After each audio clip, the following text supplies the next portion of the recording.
दंत गुरुवर से मिला है संयम का उपहार। पुष्प दंत गुरुवर से मिला है संयम का उपहार। ऐसे प्रमुख गुरु चरणों में वंदन बारंबार। आया है महामहोत्सव रजत दीक्षा का उत्सव। आया है महामहोत्सव रजत दीक्षा का उत्सव।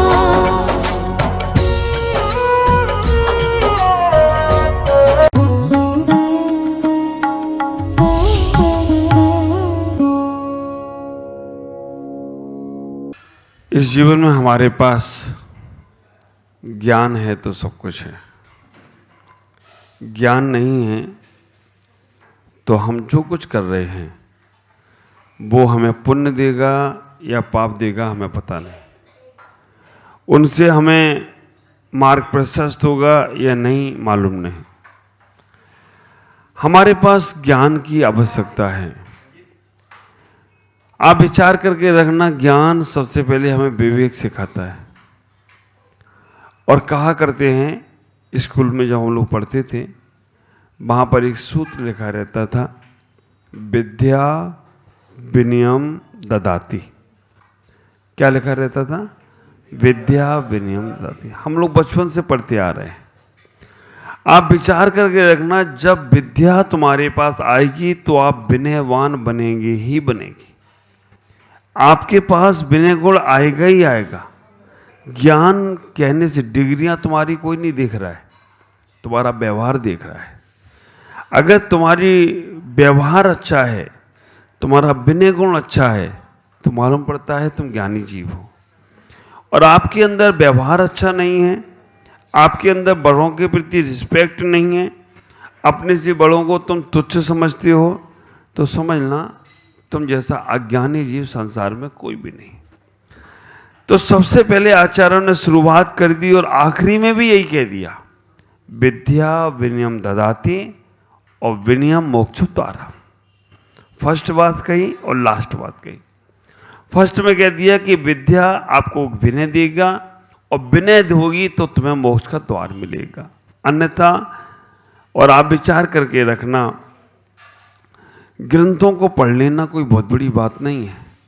आजकल जो पीएचडी करते हैं ना, आप लोग तो एक आध ग्रंथ पढ़ते हैं, पीएचडी करने वाले हजारों ग्रंथ खंगाल डालते हैं और केवल पीएचडी करके वो अपनी डिग्री ले ली, मास्टर डॉक्टर बन गए हैं, डॉक्टर बन गए और कुछ नहीं किया। तो हमें सबसे पहले ज्ञान की ओर ध्यान देना है, क्योंकि हमारा ज्ञान राइट है या रॉन्ग है, हमारे पास सम्यक ज्ञान है या मिथ्या ज्ञान है, हमारे पास जो ज्ञान है वो आत्मकल्याण में कारण बन रहा है या बाहर के लोकेशनों में फंसाने में कारण बन रहा है। हमारा जो ज्ञान है वो हमें विवेक के साथ साथ आत्मकल्याण की बात सिखा रहा है या नहीं सिखा रहा है, ये अवलोकन आपको खुद ही करना पड़ेगा। बार बार चिंतन मनन आपको खुद ही करना पड़ेगा कि तुम्हारा ज्ञान कब कब तुम्हें स्वार्थ में लेकर जा रहा है और कब कब ज्ञान तुम्हें तुम्हारे परमार्थ तक लेकर जा रहा है। आप विचार करके रखना। मेरे गुरुदेव आचार्य भगवान पुष्पदंत सागर जी महाराज कहते हैं, रूप बहुत सुंदर मिला, लेकिन रूप मिलने के बाद तुम्हारे अंदर से अहम भाव खत्म नहीं हुआ तो कभी भी तुम्हारा रूप तुम्हें कुरूप बना सकता है। आप विचार करो, मैं आपसे ही पूछता हूं, जिसका रूप अच्छा है वो अच्छा है या जिसका स्वरूप अच्छा है वो अच्छा है? स्वरूप अच्छा है ना। आप विचार करके रखना, रूप अच्छा है वो अच्छा हो या ना हो मालूम नहीं, लेकिन जिसका स्वरूप अच्छा है वो जगत में सबसे अच्छा व्यक्ति। और आप विचार करना, आपके पास काले हैं, कलूटे हैं, रूप सुंदर नहीं है, लेकिन आपका व्यवहार बहुत अच्छा है। और एक आदमी बहुत सुंदर है, लेकिन जब देखो तब वो तीरंदाजी करता है, जब देखो तब कुछ और करता है, तो आपका मन पहले किसके पास जाने का होगा? जिसका व्यवहार अच्छा है उसके पास, या जो दिखने में सुंदर दिखता है? हाँ, देखो व्यवहार वाले का तो जब पास में जाएंगे तब पता चलेगा कि भाई ये तुम्हारे व्यवहार वाला है, लेकिन फर्स्ट इंप्रेशन लगेगा यार बड़ा सुंदर सा दिख रहा है, पहले इसकी बात ही चलो। तो बस हाँ, ऐसी स्थिति बन जाती है। फर्स्ट इंस्पिरेशन तो रूप का पड़ता है, लेकिन जब तुम्हारा व्यवहार देखते हैं, अंग्रेज लोग आए थे ना, बड़े सुंदर सुंदर दिखते थे, है ना। अपने भारतीय लोग इतने सुंदर नहीं थे, अंग्रेज बड़े सुंदर दिखते थे, सब आकर्षित हुए उनके ऊपर। अरे अंग्रेज घोड़े नारे आ रहे हैं, ये मैम गोरी नारी आ रही है। आगे आगे क्या हुआ, उन लोगों ने हम लोगों को गुलाम बना लिया, क्योंकि हम सुंदरता में चले गए, हम स्वरूप में नहीं गए। आप विचार करके रखना, आपको अगर कोई श्रीमती कहे तो आपको कैसा लगेगा, और मैडम कहे तो अच्छा लगता है। श्रीमती और मैडम में अंदर समझते हो? हाँ, श्रीमती में लक्ष्मी भी है और सरस्वती भी है। श्री माने क्या? लक्ष्मी। मती माने क्या? सरस्वती।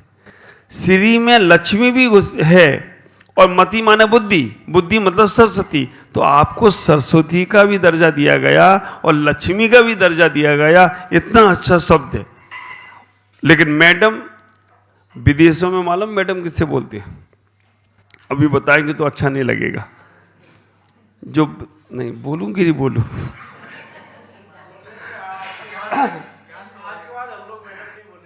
हाँ,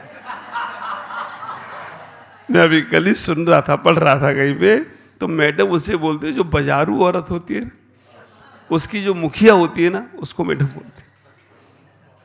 लेकिन अभी हम लोगों को क्या हो गया, वहां पर मैडम शब्द एकदम ऐसा लगता है कि पूछो नहीं। और वैसे इसको मैड प्लस एडम, मैडम ने पागल, पागल मेला को मैडम बोलते। लेकिन अब आप लोगों के लोग व्यवहार में आ गया है। हम इतना ही विचार करें कि हमारे पास जो कुछ भी है, रूप तो बहुत सुंदर है, लेकिन स्वरूप भी सुंदर हो। आपका व्यवहार अच्छा है, आपका उठना बोलना चालना अच्छा है, तो आप विचार करके रखना, आप कहीं भी जाओगे आपकी वाहवाही हो जाएगी। और आपका बोलचाल अच्छा नहीं है या आपका व्यवहार अच्छा नहीं है, तो आप घर में भी रहोगे तो कोई पूछेगा नहीं। इतना ही विचार करो। सबसे पहले हमें ज्ञान की आवश्यकता है, और ज्ञान भी होना चाहिए द राइट नॉलेज, सम्यक ज्ञान, स्वार्थ भरा ज्ञान नहीं। और सम्यक ज्ञान के हमारे आचार्यों ने 4 वेद बोले। कौन कौन से 4 वेद बोले हैं? प्रथमान योग, करणान योग, चरणान योग और द्रव्यान योग। प्रथमान योग के माध्यम से आचार्यों ने कहा है कि आप अपने जीवन में प्रथमान योग जैसे ज्ञान को समझने का प्रयास करो। ख्याल करना, 2 चीजें हैं। स्वाध्याय ज्ञान कैसे होना चाहिए? 2 चीजें हैं, एक दर्पण है और एक टॉर्च है। दर्पण की तरह स्वाध्याय होना चाहिए या टॉर्च की तरह होना चाहिए? दर्पण में हम खुद अपने आप को निहारते हैं, देखते हैं, और टॉर्च से हम हमेशा दूसरों को देखते हैं। तो अब बताओ, स्वाध्याय दर्पण की तरह होना चाहिए या टॉर्च की तरह? इतना ज्ञान आ गया? तो अब विचार करके रखना, दर्पण की तरह स्वाध्याय होना चाहिए। हमें अपने आप को निहारना है, और जहां आप पंक्तियां पढ़ते हुए, जहां पूजा करते हुए आपको ये अवलोकन आने लग जाए कि ये हम अपने लिए कर रहे हैं, वहां हमें मान सम्मान की चाह ही नहीं होगी। वहां मेरे कोई ज्ञान की प्रशंसा करे तो हमें बेचार ही नहीं आएगा। जहां अपने लिए कर रहे हैं, हमें अपने आप को प्रभावित करना। आप विचार करके रखना, हमें अपने आप को प्रभावित करना है। हम अपने आप में तो खाली खोखला, और दूसरों को प्रभावित करें। अपने आप, जो व्यक्ति अपने आप को अपने आप नज़र से अच्छा नहीं देख सकता, वो दुनिया में कभी किसी की नज़र में अच्छा नहीं हो सकता। आप विचार करके रखना, जिसने अपनी दृष्टि को ही अच्छा नहीं बनाया, अपने लिए अच्छा सोच नहीं है। हमारे आचार्यों ने कहा है नियम सार आदि प्रवचन सार आदि ग्रंथों में, जो जानता है द्रव गुण पर्याय से अरहंतों को, वो जानता है द्रव गुण पर्याय से निज आत्मा को। तो हमें इतना ही विचार करना है कि हम उन अरहंतों को, स्वरूपों को जानना है, तो अपने स्वरूप को जानने का प्रयास करो। जो अपने रूप से स्वरूप में चला जाता है, वो एक दिन सिद्धत की यात्रा पर निकल जाता है। तो हम इतना ही ख्याल करें, हम अपने आप को इतना पावरफुल बना लें, अपने आप को इतना समझदार बना लें, अपने आप को इतना बना लें कि दूसरे की प्रशंसा और दूसरे की निंदा हमें छू ही ना पाए, टच भी ना कर पाए, स्पर्श भी ना कर पाए। क्योंकि अभी हम इतने कमजोर व्यक्ति हैं, किसी ने बोल दिया तुम बहुत अच्छे हो तो हम फूल के कुप्पा हो जाते हैं, और किसी के ना अकल ना धकल चले आते हो सुबह सुबह से मुंह उठाकर, हैं थोड़ी बहुत तो बुद्धि लगाओ, बस उतने में तुम फूल के कुप्पा हो जाते। आप विचार करके रखना, तुमने कोई भजन गाया और कह दिया क्या वाह क्या कंठ है तुम्हारा, ऐसा लगता है कि हमें तो वर्ल्ड कप मिल गया है। और भजन गाया और किसी ने हाँ कुछ भी नहीं बोला तो ऐसा लगता है पप्पू है कि यार क्या है, मैं इतनी मेहनत कर रहा हूं, एक बार भी नहीं बोला इसने कि यार बहुत अच्छा गाया। तो आप विचार करो, हम अपनी कठपुतली बन गई। हमें किसी ने अच्छा कह दिया तो हम अच्छे, हमने अपना रिमोट कंट्रोल सबको दे रखा है। टीवी का रिमोट कंट्रोल तो एक के पास रहता है, सब पे था तो गड़बड़ हो जाती। और हमारा रिमोट कंट्रोल संसार में जितने लोग हैं सबके पास है। वो जब चाहे तब तुम्हें उठा देंगे और जब चाहे तब तुम्हें, क्योंकि हमने दे रखा है उनको। तो अपना रिमोट कंट्रोल अपने पास रखो। तुम्हारा रिमोट कंट्रोल क्या है कि संसार क्षणभंगुर है। जो आज तुम्हारे लिए ताली बजा रहा है कल वो तुम्हारे लिए गाली भी दे सकता है। तुम्हारा पुण्य होगा तो सब ताली बजाएंगे, और पाप का उदय आया तो ताली बनाए जाने वाला ही गाली भी दे सकता है। इसलिए ज्यादा फूलो मत और ज्यादा कूलो मत। ये ज्ञान से मालूम पड़ेगा। हमारा ज्ञान दर्पण की तरह है।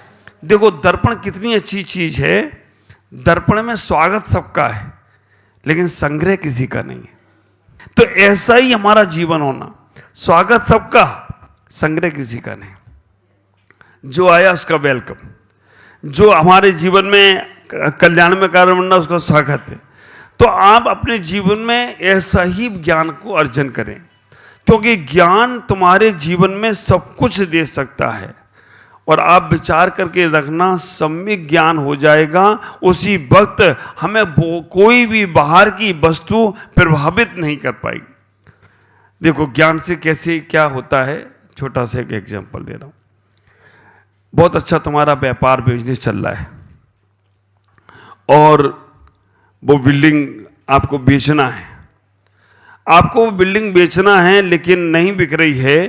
आपके मन में विकल्प चलता रहता है कि बिल्डिंग मेरी बिक जाए, मेरी बिक जाए, मेरी बिक जाए। और आपके बेटे ने आके कहा कि पिताजी वो बिल्डिंग बिक गई है, रजिस्टर उसका जो कुछ भी होता है बेनामा वगैरह सब हो गया है, फाइनल है। आप विचार करना, वो बिल्डिंग बेचने की आपको जैसी ही पता चलती है तो खुशी होती है कि चलो यार एक काम तो अच्छे से हो गया। अब उस बिल्डिंग में आग लग गई, धू धू करके जलने लगा। आपको तकलीफ होगी क्या कि भाई बिक गई, बेनामा हो गया है, अब तो उसका ही माल है। पर थोड़ा सा लगेगा कि अभी उसने पैसा तो दिए नहीं है, देगा कि नहीं देगा, देगा कि नहीं देगा। और कहीं दूसरे बेटे ने बोला केवल अभी बात हुई है, अभी पैसा नहीं आया, लिखा पढ़ी नहीं हुई है। तो वो ही ज्ञान मिलते ही तो दुख शुरू हो जाएगा, अरे बाप रे अब तो गए काम से।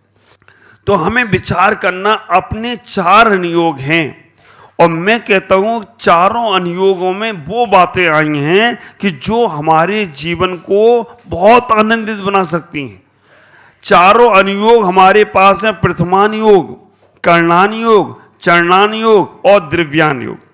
चारों अनुयोगों को मैंने बहुत सरल शब्दों में कहा, दिया, लिया, पिया, जिया, हो गए 4 अनुयोग। आप विचार करके रखना, दिया, लिया, पिया और जिया। प्रथमान योग ने दिया। आज अगर हमारे पास तीर्थंकर है, साधु संत हैं, धर्म जो दिख रहा है, ये सब प्रथमान योग ने दिया। प्रथमान योग नहीं होता तो हमारे पास तीर्थंकर संत महापुरुष नहीं होते। आप विचार करके रखना, द्रव्यान योग के माध्यम से आज जो लोग समय सार पढ़ते हैं, जो लोग आप लोगों ने और हम सब लोगों ने मिलकर उनको कांजी स्वामी वाला बोल दिया है ना।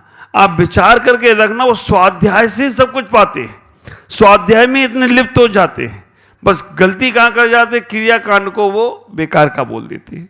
यहां पर वो धोखा खा जाते, क्योंकि मार्ग के बिना मंजिल नहीं मिलने वाली है। पहले मार्ग होगा, आप भगवान के दर्शन करने आए, हम दर्शन करने आए, सीढ़ी बेकार की है अच्छी है? काम की है ना, बिना सीढ़ी के नहीं। वो कहते सीढ़ी किसी काम की नहीं है, तो तुम बेटा ऊपर कैसे पहुंचोगे जब सीढ़ी काम की नहीं है? तो सीढ़ी भी उतनी ही महत्वपूर्ण है जितने महत्वपूर्ण हमारे भगवान है, क्योंकि यहां तक पहुंचाने के लिए, भगवान के तक पहुंचाने के लिए मार्ग भी हमारा जरूरी है। तो प्रथमान योग भी जरूरी है, करणान योग भी जरूरी है, और चरणान योग भी जरूरी है, और फिर दिव्यान योग का आनंद लूटने का प्रयास करो, ख्याल करो। एक उदाहरण आपको मालूम है, पढ़ा होगा, सुना होगा।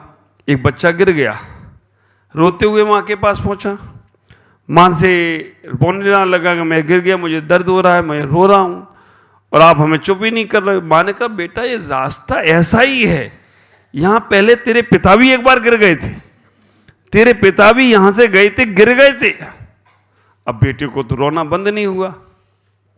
माँ ने फिर समझाया, बेटा तूने पहले किसी को गिराया होगा इसलिए गिरा है, इसलिए गिरा, पहले गिराया होगा इसलिए गिरा है, अभी भी उसका रोना बंद नहीं हो रहा है। माँ ने थोड़ा सा और समझाओ बेटे को। माँ ने कहा बेटा अगर तू देख के चलता तो नहीं गिरता ना, तू देख के नहीं चला होगा इसलिए गिरा है। अभी भी बच्चा चुप नहीं हो रहा है। तो माँ ने कहा बेटा गिरा तो तेरा शरीर है ना, तू काहे क्यों गिरा, तू तो मेरा राजा बेटा है, ये शरीर गिरा है, शरीर को चोट लगी, आत्मा को तो लगती नहीं है। बेटी को थोड़ा समझ में आ गया कि हाँ शरीर ही तो गिरा, मैं थोड़ी गिरा हूं, मेरे को कहां चोट लगी, शरीर को लगी। और वो फिर खुश हो गया। चारों अनुयोग माँ ने समझा दिए, बेटा तेरे पिता भी गिरे होंगे कभी यहां पर, इसलिए तू गिर गया। कौन सा नियोग हो गया? प्रथमान योग। बेटा तूने किसी को गिराया होगा इसलिए गिरा है, कौन सा नियोग हो गया? करणान योग। बेटा तू देख के चलता तो गिरता नहीं, कौन सा नियोग हो गया? चल। और गिरा तेरा शरीर है, तू नहीं गिरा, ये कौन सा नियोग हो गया? दिव्यान योग हो गया। चारों अनुयोग हो गया। यही व्यवहार हमारे जीवन में आ जाना चाहिए। ये नहीं है कि मंदिर में स्वाध्याय कर लिया बस, उसके बाद घर में तो वही रामायण महाभारत शुरू। नहीं, घर में भी कोई कुछ कहे तो विचार करना, हमने कहा होगा इसलिए सुनना पड़ रहा है ना।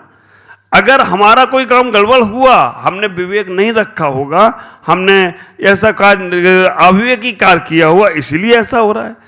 और अगर कहीं कोई कार्य कर रहे हो तो हमारे महापुरुषों ने जो कार्य किए हैं उन्हीं को करना है, जो निषेध कहा है उन्हें नहीं करना है। जो भक्ष है, आप विचार करो, जंगलों में रहकर भी भूखे रह गए लेकिन अभक्ष नहीं खाया, तो हमें घर में रहकर भी भूखे रह जाए लेकिन अभक्ष नहीं खाना, ये हमारे महापुरुषों ने कहा है। तो आप विचार करना। और ये सारी क्रियाएं जो हो रही हैं इनमें से हमें अपने आप को पहचानना है। आज इतना ही।